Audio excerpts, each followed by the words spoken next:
یاد رکھیں کہ امت کے بہترین افراد وہ ہوتے ہیں جو نبی کے صحابہ کہلاتے ہیں۔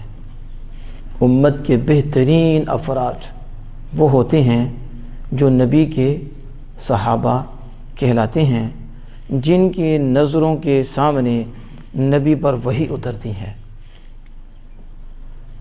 جو روز و شب معجزات کا مشاہدہ کرتے ہیں، دن و رات نبیین کے معجزے دیکھتے ہیں اور حیرت میں ڈالنے والی باتیں دیکھتے ہیں، حیران کن واقعات دیکھتے ہیں، جن کی نگاہ میں نبی کا سراپا ہوتا ہے، جن کی نگاہ میں نبی کا اٹھنا ہوتا ہے، نبی کا بیٹھنا ہوتا ہے، نبی کا چلنا ہوتا ہے، نبی کا بولنا ہوتا ہے۔ نگاہ ان کی ہوتی ہے، چلن نبی کی ہوتی ہے، نگاہ ان کی ہوتی ہے، چہرہ نبی کا ہوتا ہے۔ تو جن کی نگاہوں میں نبی کے جلوے ہوتے ہیں، جن کی نگاہوں میں نبی کی سیرت ہوتی ہے اور نبی کی نگاہوں میں ان کے صحابہ ہوتے ہیں، کیسے وہ خوش قسمت لوگ ہوتے ہیں اور ہوئے جو نبی کی نگاہ میں تھے اور ان کی نگاہ میں نبی تھے۔ تو یہ بہترین امت کے افراد وہ ہوتے ہیں جو نبی کے صحابہ ہوتے ہیں۔ کون ہوتے ہیں؟ نبی کے صحابہ ہوتے ہیں۔ کاش یہ جملہ ہمارے دل میں گھر کر جائے، ہمارے دل میں یہ ٹھہر جائے کہ نبی کے کسی امت کے بہترین افراد نبی کے صحابہ کہلاتے ہیں، اور یہ وہ ہستیاں ہوتی ہیں جو نبی کے سامنے نگاہوں میں آ کر نبی سے علم حاصل کرتے ہیں، نبی سے اپنا سینہ روشن کرتے ہیں، نبی سے اپنا کردار روشن کرتے ہیں۔ باقی تو ان کے ذریعے اس نبی کے راستے پہ چل کے اپنا ظاہر و باطن روشن کرتے ہیں، اور یہ وہ ہستیاں ہوتی ہیں یہ بالمشاہدہ اور سامنے نبی کو دیکھ کر محبت و عشق کے جام پیتے ہیں اور اپنے ظاہر و باطن کو خالق کائنات جل و علا کی اطاعت سے روشن کرتے ہیں۔ تو جس طرح نبی مکرم فخر دو عالم صلی اللہ علیہ وسلم کی ذات پاک انبیاء کے گروہ میں بے مثل و بے مثال ہیں، اور حضور انبیاء کے گروہ میں اپنا ثانی نہیں رکھتے، اسی طرح سارے نبیوں کے صحابہ میں حضور کے صحابہ جیسا صحابہ کوئی نہیں، اور حضور کے صحابی جیسا صحابی کوئی نہیں، اور حضور کے صحابی بھی ان کے صحابہ سے یکتائی رکھتے ہیں۔ سمجھ آ رہی؟ آج تو پتہ نہیں کیسا دور آ گیا کہ جو صحابہ کی انگلی رکھ رہے ہیں، نہ حضور جیسا نبیوں میں کوئی ہے، نہ نبیوں کے صحابہ میں حضور کے صحابہ جیسا کوئی ہے۔ اور آپ ایک مثال دیکھیں، حضرت عیسیٰ علیہ السلام کی ذات پاک ہے، اور ان کے صحابہ وہ جنہوں نے اپنے نبی عیسیٰ علیہ السلام کا چند روپیوں کے بدلے سودا کر دیا، وہ بھی تو صحابہ تھے، وہ بھی تو عیسیٰ علیہ السلام کے تھے، اور انہوں نے اپنے نبی کی زندگی کا سودا چند روپے میں کر دیا۔ اور یہ بھی تو صحابہ ہیں جو آمینہ کے لال کے ہیں، جو رسول اللہ کے ہیں، اور غزوہ احد ہے، تیروں کی بارش ہو رہی ہے، ادھر اپنے نبی کی زندگی کا سودا چند روپے میں کیا گیا ہے، اور ادھر تیروں کی بارش ہے، اور حضرت طلحہ رضی اللہ تعالیٰ عنہ حضور کے سامنے ڈال بن کے کھڑے ہیں، تیر جو بھی آتا ہے حضرت طلحہ اپنے سینے پہ لیتے ہیں اور اس کو روکتے ہیں، اور اپنے محبوب آقا صلی اللہ تعالیٰ علیہ وآلہ وسلم کی ذات پاک کا یوں دفاع کرتے ہیں۔ یہ بھی تھے، یہ حضور کے صحابہ ہیں۔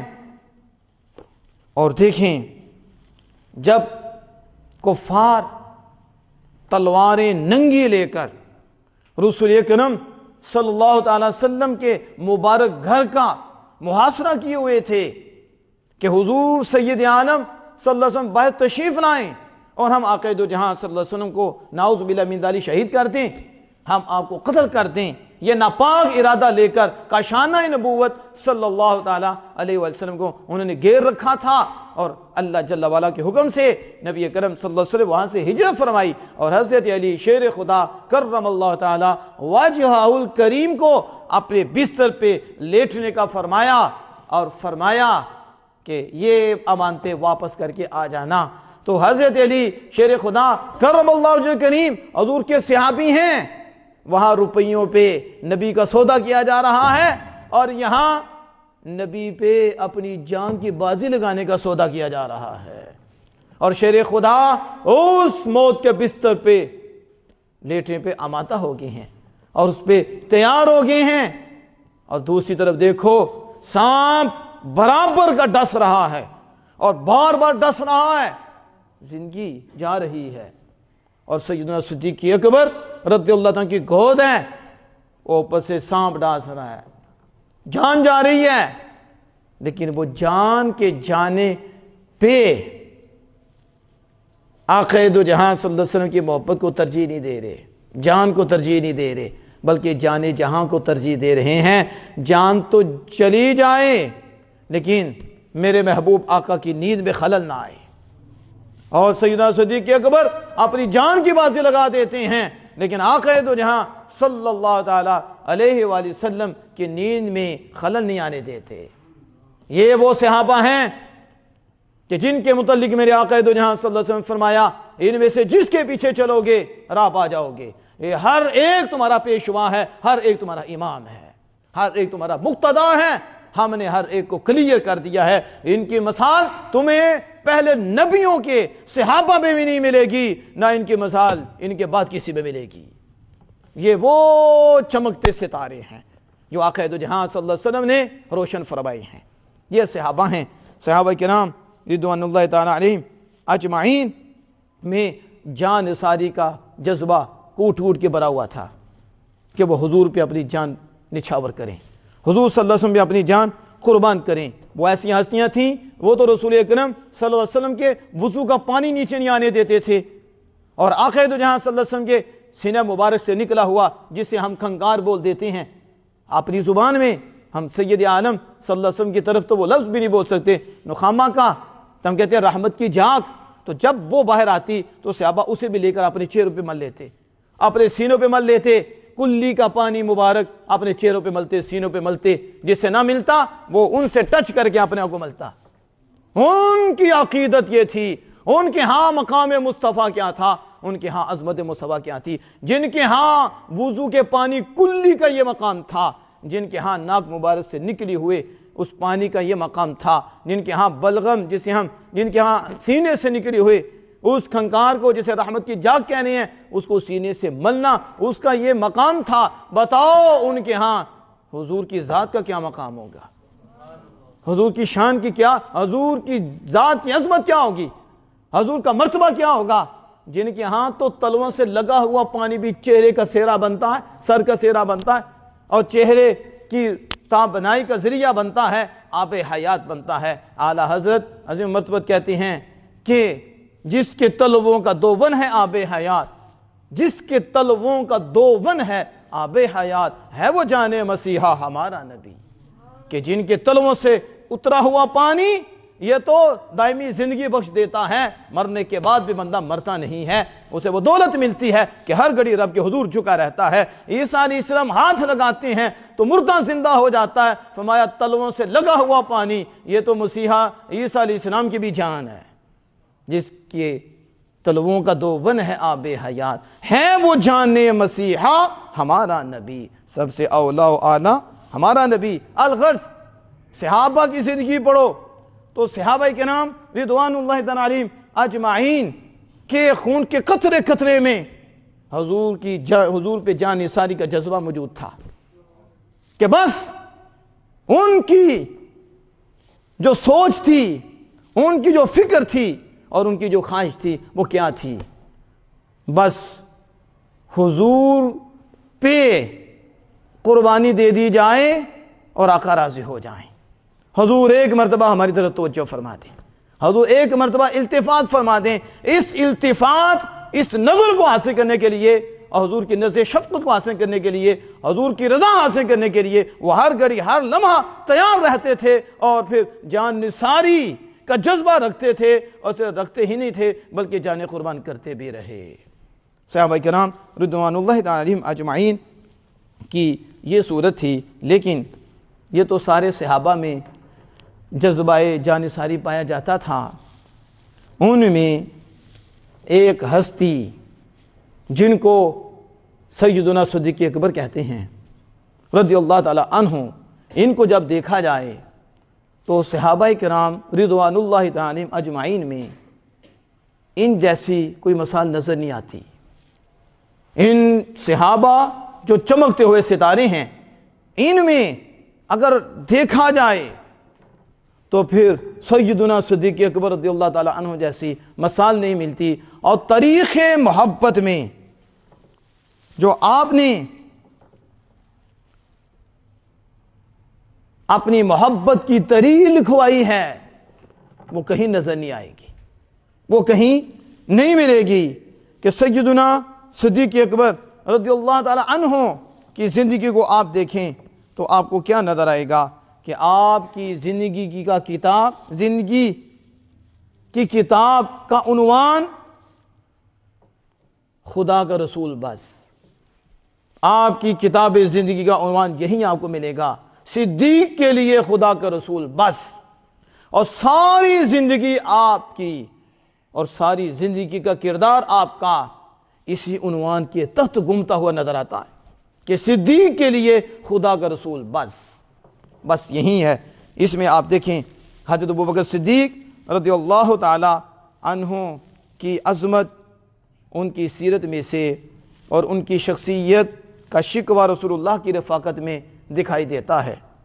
اب آپ کی سیرت کیا ہے؟ سبحان اللہ، جو صحابہ نے سمجھا اور جو صحابہ نے دیکھا اور جو رسول اکرم صلی اللہ علیہ وسلم نے پایا، اور اللہ جل وعلا نے ان کے بارے میں جو کہا، جب یہ پردے اٹھائے جائیں گے اور جب اس حقائق کو واضح کیا جائے گا تو پھر سمجھ آئے گی کہ مقام ابو بکر کیا ہے۔ سیرت ابو بکر جو صحابہ نے دیکھی، اور سیرت ابو بکر رسول اللہ اکرم صلی اللہ علیہ وسلم نے جو پایا، اور جو خالق کائنات نے ان کے متعلق فرمایا، جب یہ حقائق واضح ہو جائیں، جب ان حقائق سے پردے اٹھائے جائیں، پھر بندے کو پتہ چلتا ہے کہ ابو بکر کا مقام کیا ہے، خلیفہ بلا فصل کا مرتبہ کیا ہے۔ آج جو بولتے ہیں، منہ کھولتے ہیں، انہیں پتہ ہی نہیں کہ سیدنا صدیق اکبر رضی اللہ عنہ کا مقام کیا ہے، ان کا مرتبہ کیا ہے۔ رسول اکرم صلی اللہ علیہ وسلم کی پہلی تجلی ابو بکر کو کہتے ہیں، پہلی تجلی ابو بکر کو کہتے ہیں، پہلے جلوہ ابو بکر کو کہتے ہیں۔ اب اس پہ یہ وجدان نہیں ہے کہ میرے اندر آیا تو بیان کر دیا، اس کے پیچھے قرآن ہے، اس کے پیچھے احادیث ہیں، فرمان مصطفیٰ ہے، اس کے پیچھے صحابہ ہیں کہ یہ مقام سیدنا صدیق اکبر رضی اللہ عنہ کو ملا۔ اس لیے جدھر دیکھو یہی آواز آتی ہے کہ افضل البشر بعد الانبیاء بالتحقیق، افضل الخلق بعد الانبیاء بالتحقیق۔ کوئی شک نہیں، یقینی طور پر نبی اکرم اور انبیاء کے بعد ساری امتوں میں اور حضور کی امت میں سب سے افضل جو ہستی ہے اس کو سیدنا صدیق اکبر کہتے ہیں رضی اللہ تعالی عنہ۔ اب یہاں یہ ایک بات ذہن میں رکھیں، جب محبت درجہ کمال پہ پہنچتی ہے، محبت ناقص بھی ہوتی، کامل، پھر کامل سے بھی زیادہ کامل، تو جب محبت درجہ کمال پہ پہنچتی ہے، اوج کمال پہ پہنچتی ہے، تو پھر طبیعت محبوب کی طبیعت میں ڈل جاتی ہے، پھر مزاج محبوب کے مزاج میں ڈل جاتا ہے۔ پھر اپنی سوچ نہیں، سوچ یار ہو جاتی ہے، پھر اپنی طبیعت نہیں، طبیعت یار ہو جاتی ہے، پھر اپنا مزاج نہیں، مزاج یار ہو جاتا ہے، پھر اپنا جمال نہیں، جمال یار ہو جاتا ہے، پھر اپنا کمال نہیں، کمال یار ہو جاتا ہے۔ بس یوں سمجھو کہ جسم ہے سامنے لیکن رنگ ہے یار کا، رنگ ہے یار کا، جسم ہے سامنے کردار ہے یار کا، سوچ ہے یار کی، بس محبوب کا وہ محب آئینہ بن جاتا ہے، اس آئینہ میں محبوب ہی نظر آتے ہیں۔ جب اس کمال، اس درجے پہ محبت پہنچ جاتی ہے پھر ایسا ہو جاتا ہے۔ اب سیدنا ابوبکر صدیق رضی اللہ کی شخصیت اور رسول اکرم صلی اللہ تعالیٰ کی شخصیت، ان دونوں شخصیتوں کو جب آپ گہری نظر سے دیکھیں، جب آپ مطالعہ کر کے دیکھیں تو آپ اس نتیجے پہ پہنچ جائیں گے، نہیں تو کو پہنچا دے گا کہ ان دو شخصیتوں میں کیسا اتصال ہے اور کتنا قوی اتصال ہے، کتنا قوی کہ جو فکر مصطفیٰ وہی فکر ابوبکر بن گئی، مزاج مصطفیٰ مزاج ابوبکر بن گیا۔ یعنی اتنا سخت اتصال، اتنا قوی اتصال ہے کہ جو حضور نے سوچا وہی ابوبکر سوچ رہے ہیں، جو حضور فرما رہے ہیں وہی ابوبکر فرما رہے ہیں، جو حضور کر رہے ہیں وہی ابوبکر کر رہے ہیں۔ یعنی اتنا قوی اتصال ہے، جب آپ غور و فکر کرو گے تو آپ اس نتیجے پہ پہنچ جاؤ گے کہ حضور اور سیدنا صدیق اکبر، یعنی یوں کہہ لو محب اور محبوب میں بڑا قوی ارتباط، بڑا قوی اتصال اور بڑا قوی ملاپ ہے۔ اس پہ شاہد کتنی چیزیں ہیں۔ پہلی حدیث بخاری میں موجود ہے کہ جب رسول اکرم صلی اللہ علیہ وسلم پر پہلی وحی کا نزول ہوا تو وہ بار نبوت تھا، تو بار نبوت سے حضور صلی اللہ علیہ وسلم مضطرب ہوئے۔ جب مضطرب ہوئے تو گھر میں آئے تو آپ کے وفادار زوجہ ام المومنین حضرت خدیجہ الکبریٰ رضی اللہ تعالی عنہا سے ملے، تو اس وقت حضرت خدیجہ رضی اللہ تعالی عنہا نے آپ کو تسلی دیتے ہوئے یوں کہا، کیا کہا؟ واللہ ما یخزیک اللہ ابدا، میرے محبوب، میرے آقا، اللہ آپ کو شرمندہ نہیں کرے گا۔ واللہ، اللہ کی قسم، اللہ آپ کو شرمندہ نہیں کرے گا۔ کیوں؟ کیونکہ آپ صلہ رحمی کرتے ہیں۔ آپ کیا کرتے ہیں؟ صلہ رحمی کرتے ہیں، اور آپ کمزوروں کا بوجھ اٹھاتے ہیں، اور آپ کیا کرتے ہیں؟ ناداروں کی مدد کرتے ہیں۔ کمزوروں کا بوجھ اٹھاتے ہیں، ناداروں کی مدد کرتے ہیں۔ آپ تو مہمان نواز ہیں، مہمان نواز ہیں، اور مصیبت زدہ لوگوں کے کام آتے ہیں۔ 5 صفتیں بیان کی کہ آپ میں تو یہ 5 صفتیں ہیں، تو اللہ آپ کو کیسے یہ بات جب ایک موقع پہ حضرت سیدنا صدیق اکبر رضی اللہ عنہ نے مکہ چھوڑنے کا ارادہ کیا اور مکہ چھوڑنے لگے تو ابن دغنہ نے آپ کا راستہ روک لیا اور راستہ روک کر کہا، آپ جیسے شخص کو یہاں سے نہ جانا چاہیے، ابو بکر آپ جیسے شخص کو مکہ چھوڑ کے نہیں جانا چاہیے، اور ہم آپ کو چھوڑنے بھی نہیں دیں گے، ہم آپ کو چھوڑنا بھی نہیں چاہیے اور پھر ہم چھوڑنے بھی نہیں دیں گے۔ کیوں؟ سنو، ادھر سیدہ خدیجہ الکبریٰ کہتی ہیں آپ کو اللہ شرمندہ نہیں کرے گا۔ کیوں؟ آپ صلہ رحمی کرتی ہیں، آپ کمزوروں کی مدد کرتے ہیں، آپ بوجھ اٹھاتے ہیں، اور آپ مہمان نواز ہیں، آپ کی تو صفات ہیں۔ تو ابن دغنہ نے جب روکا تو روکا پتہ کیا کہا؟ کہا ابو بکر آپ تو نداروں کی مدد کرتے ہیں۔ کیا کرتے ہیں؟ آپ تو ندار، یہی صفت حضرت خدیجہ الکبریٰ حضور صلی اللہ علیہ وسلم کے بیان فرماتی ہیں کہ آپ نداروں کی مدد کرتے ہیں، اللہ آپ کو شرمندہ نہیں کرے گا۔ تو ابن دغنہ کہتے ہیں ابو بکر آپ نے نہیں جانا، کیوں؟ آپ نداروں کی مدد کرتے ہیں، اور کیا کرتے ہیں؟ آپ صلہ رحمی کرتے ہیں اور کمزوروں کا بوجھ اٹھاتے ہیں، کمزوروں کا بوجھ اٹھاتے ہیں، آپ مہمان نواز ہیں، مصیبت زدہ لوگوں کے کام آتے ہیں، مصیبت زدہ لوگوں کی مدد کرتے ہیں۔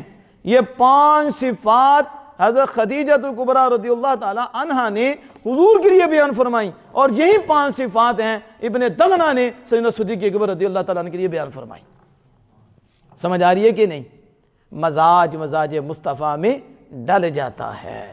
جب درجہ کمال کو پہنچتے ہیں تو وہ جو کام حضور کے ہیں، حضور نے ایسا سنوارا، 5 کے 5 سیدنا صدیق اکبر کے بھی ہیں رضی اللہ تعالی عنہ۔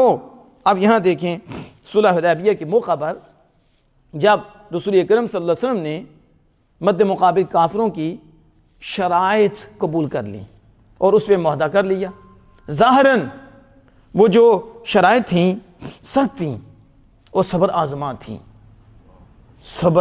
تھیں، ظاہراً یہی تھا۔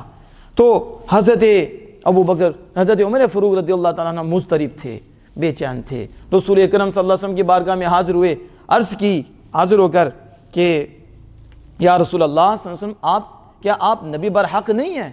آپ معصوم پر کیوں نہیں؟ میں نبی برحق ہوں۔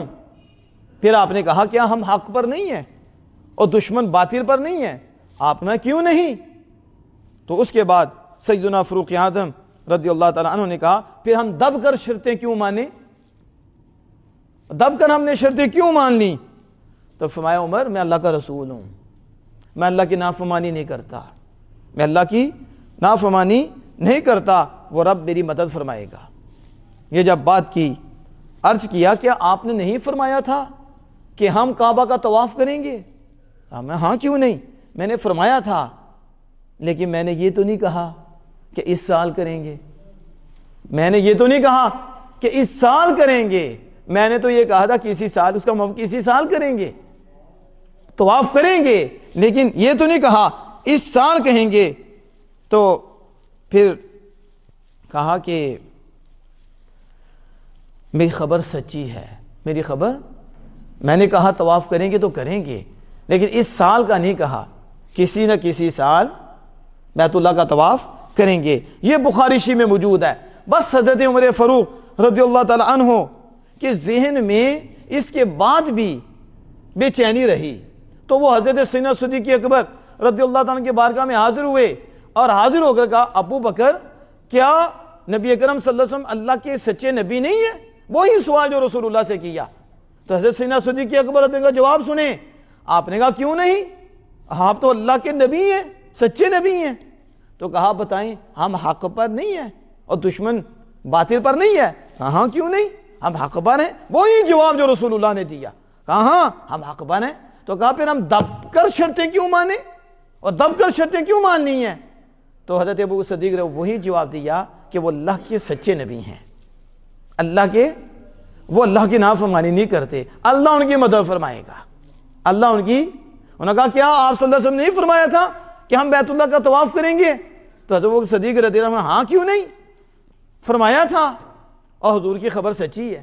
یہی حضور فرما رہے ہیں میری خبر سچی ہے، اور سیدنا عمر فاروق رضی اللہ تعالیٰ ابو بکر صدیق وہی کہہ رہے ہیں کہ آپ نے جو فرمایا سچ ہے، خبر سچی ہے، لیکن آپ نے یہ تو نہیں فرمایا اس سال کریں گے، اس سال آپ نے یہ کہا تھا کہ طواف کریں گے، تو کسی نہ کسی سال طواف کریں گے۔ حضرات محترم غور کرو اور سوچو کہ سیدنا فاروق اعظم بخاری میں موجود ہے، جو سوالات آمینہ کے لال سے کرتے ہیں اور آمینہ کے لال جو جوابات سیدنا فاروق اعظم کو دیتے ہیں، وہی سوالات جب سیدنا صدیق اکبر سے کرتے ہیں تو سیدنا صدیق اکبر بھی وہی جوابات جو رسول اللہ ارشاد فرماتے ہیں وہی جوابات دیتے ہیں۔ یہ حدیث بتاتی ہے کہ حضرت سیدنا صدیق اکبر آمینہ کے لال کے فکر کے ترجمہ بن گئے تھے، اور وہ آپ کی فکر میں ڈوب گئے تھے اور آپ کے مزاج میں فنا ہو گئے تھے، آپ کی طبیعت میں فنا ہو گئے تھے۔ اس لیے جو آمینہ کے لال نے فرمایا تھا ابو بکر میں بھی وہی فرمایا ہے۔ اب سمجھ آ رہی ہے کون سمجھے گا سیدنا صدیق اکبر رضی اللہ تعالیٰ عنہ کی شان کو؟ یہی بات اگر میں آپ کو دوسری طرف لے کے جاؤں آپ کو مزید سمجھ میں آئے گی کہ جب یہ ہجرت کا وقت آیا تو آپ نے اپنے ساتھ سیدنا ابو بکر صدیق رضی اللہ تعالیٰ کا انتخاب فرمایا۔ اب یہ انتخاب کوئی اپنا تو نہیں ہوتا نا، رب کا انتخاب ہے کہ دو یار ہیں اور ان یاروں کی کیا بات ہے، باقی تو حضور کے ہر یار کی کیا بات ہے۔ لیکن دو یاد رکھو، محبت کا کمال یہ ہوتا ہے کہ محب محبوب کو اپنے اعتماد میں لے لے اور محبوب کو اپنے محب پہ اعتماد ہو۔ آج کل کے تو یاروں پہ اعتماد کر کے گھر بھی لوٹے جاتے ہیں۔ آج کل تو یہ حالات ہیں، مطلبی دوست، مطلبی دنیا، مطلبی داڑیاں بھی رکھی تو مطلبی، چوکے بھی پہنے تو مطلبی، یہ حالات بن گئے ہیں۔ تو ان پہ کون اعتماد کرے گا؟ ان سے تو گھر بھی محفوظ نہیں، کس پہ اعتماد کرنا ہے؟ بدقسمتی سے ہمارے ہاں دوستی پیسے کا نام ہے، دوستی مطلب پرستی کا نام ہے، حالانکہ دوستی اس چیز کا نام نہیں، دوستی تو خالق کائنات میں مر جانے کا نام ہے، دوستی تو اللہ میں مر جانے کا نام ہے۔ اور یہ وہ دوستی ہے جو بندے کو ذلیل نہیں ہونے دیتی بلکہ ذرے سے اسے آفتاب بنا دیتی ہے۔ تو یہ صحابہ میں تھی، لیکن اعتماد دیکھو نا، محب کو اپنے محبوب پہ اعتماد ہو جائے، کتنی بڑی بات ہوتی ہے۔ تو محبت کا کام ہے کہ وہ محبوب کا اعتماد حاصل کر لے۔ تو حضور کا اعتماد حاصل کیا تو شیر خدا نے بھی کیا، اور اعتماد حاصل کیا تو سیدنا ابوبکر صدیق نے بھی کیا۔ جب مال کی حفاظت کا وقت آیا تو اعتماد کیا شیر خدا پہ، اور اعتماد کرتے ہوئے انہیں اپنے بستر پہ لیٹنے کا حکم فرمایا کہ صبح مال دے کر آنا۔ تو مال کا امین بنایا ہے شیر خدا کو، اور جان کا امین بنایا ہے سیدنا ابوبکر صدیق کو۔ کوئی سمجھے تو پھر سمجھے نا اس جملے کو، تو وہ معراج ہو جاتی ہے کہ جان کے امین سیدنا علی شیر خدا، سیدنا صدیق اکبر، اور مال کے امین سیدنا علی شیر خدا، یہ وہ ہستیاں ہیں جنہوں نے محبوب آقا کا اعتماد حاصل کر لیا تھا۔ حضور کو اعتماد تھا کہ شیر خدا حفاظت کریں گے، تو وہ اپنے بستر پہ لیٹنے کا حکم دیا، اور سیدنا صدیق اکبر پہ اعتماد تھا کہ میری جان کی حفاظت کریں گے، تو پھر ان کا بھی اعتماد، ان پہ بھی اعتماد کرتے ہوئے انہیں اپنے جان کا امین بنا دیا۔ تو سیدنا صدیق اکبر رضی اللہ تعالیٰ عنہ کی ذات پاک حضور سید عالم صلی اللہ علیہ وسلم کے ساتھ ہے۔ اب غار ثور ہے، اذ ہما فی الغار، اللہ بہمت وہ دونوں غار میں تھے۔ ثانی اثنین اذ ہما فی الغار اذ یقول لصاحبہ لا تحزن ان اللہ معنا۔ بس جب غار آیا، آپ کو پتا ہے کہ سیدنا صدیق اکبر رضی اللہ تعالیٰ کے کندھے تھے، اور کندھوں کے اوپر بار نبوت تھا۔ رسول اللہ کی ذات پاک سیدنا صدیق اکبر رضی اللہ تعالیٰ کے کندھوں مبارک پر تشریف فرما تھے، اور تھوڑا سفر نہیں تھا، کتنا سفر تھا، اور اس وقت کا سفر، نکیلے پتھر، اور پھر راستے کے نشیب و فراز۔ وہ آج کل کا تو سعودی عرب کا ہموار راستہ نہیں ہے، یہ تو اس وقت کی بات ہو رہی ہے۔ اور پھر کندھے بھی سیدنا صدیق اکبر کے، اور اوپر نبوت کا بار بھی۔ شیر خدا سے کہا علی بار نبوت نہیں اٹھا سکتے، اور انہیں اپنے کندھوں پہ سوار کر لیا، تو جس سے حضور سوار کر لیں ان تک کون پہنچے، اور جو حضور کو اٹھا لے ان تک کون پہنچے گا؟ شاید کوئی سمجھے اس جملے کو۔ شیر خدا کو حضور نے اٹھا لیا، تو اب ان کے کون گرا سکتا ہے، اور جنہیں حضور کو اٹھا لیا انہیں کون گرا سکتا ہے؟ لیکن الگ بات ہے، رب کی تقسیم ہے کہ بار نبوت شیر خدا تم نہیں اٹھا سکتے، میں تمہیں اٹھاتا ہوں، بلندی دیتا ہوں۔ ابو بکر بار نبوت کو اٹھا گئے اور کندھوں پہ اٹھا لیا، اور اٹھا کے زمانے والوں کو بتا دیا میرے بعد جو میرا نائب بنے گا وہ ابو بکر ہیں، وہی میری نبوت کو اٹھانے والے ہیں۔ تو بار نبوت سیدنا صدیق اکبر رضی اللہ تعالیٰ نے اٹھایا۔ اور کیا بات ہے، کبھی بندہ عالم خیال میں چلا جائے، کبھی عالم باطن میں تو جائے نا، کبھی تصور تو کرے وہ کیسا موقع ہوگا جب شیر خدا حضور کے کندھے پہ ہوں گے، اور وہ کیسا موقع ہوگا جب حضور ابو بکر کے کندھے پہ ہوں گے۔ یہاں تو لوگ کہتے ہیں نسبت سے بخشش ہو جاتی ہے، ہم نے کہا جن کے کندھوں پہ حضور ہیں ان کا کیا مقام ہے؟ گلی گلی نگر نگر ابو بکر نگر نگر گلی گلی علی علی۔ ہم کہتے ہیں تم کوڑے کو اتنا پوجتے ہو، اتنی اس کی خاطر تواضع کرتے ہو، اتنی خدمت کرتے ہو، امام حسین کا نہیں، اس نسل کا بھی نہیں، پتہ نہیں کہاں کا ہے، چاہے مراسی ہو، اس کو تم سوار کے رکھتے ہو۔ تو گھوڑے پہ امام حسین بیٹھے تمہارے نزدیک، اور وہ نسل کا گھوڑا بھی نہیں ہے، کوئی گھوڑا اتنی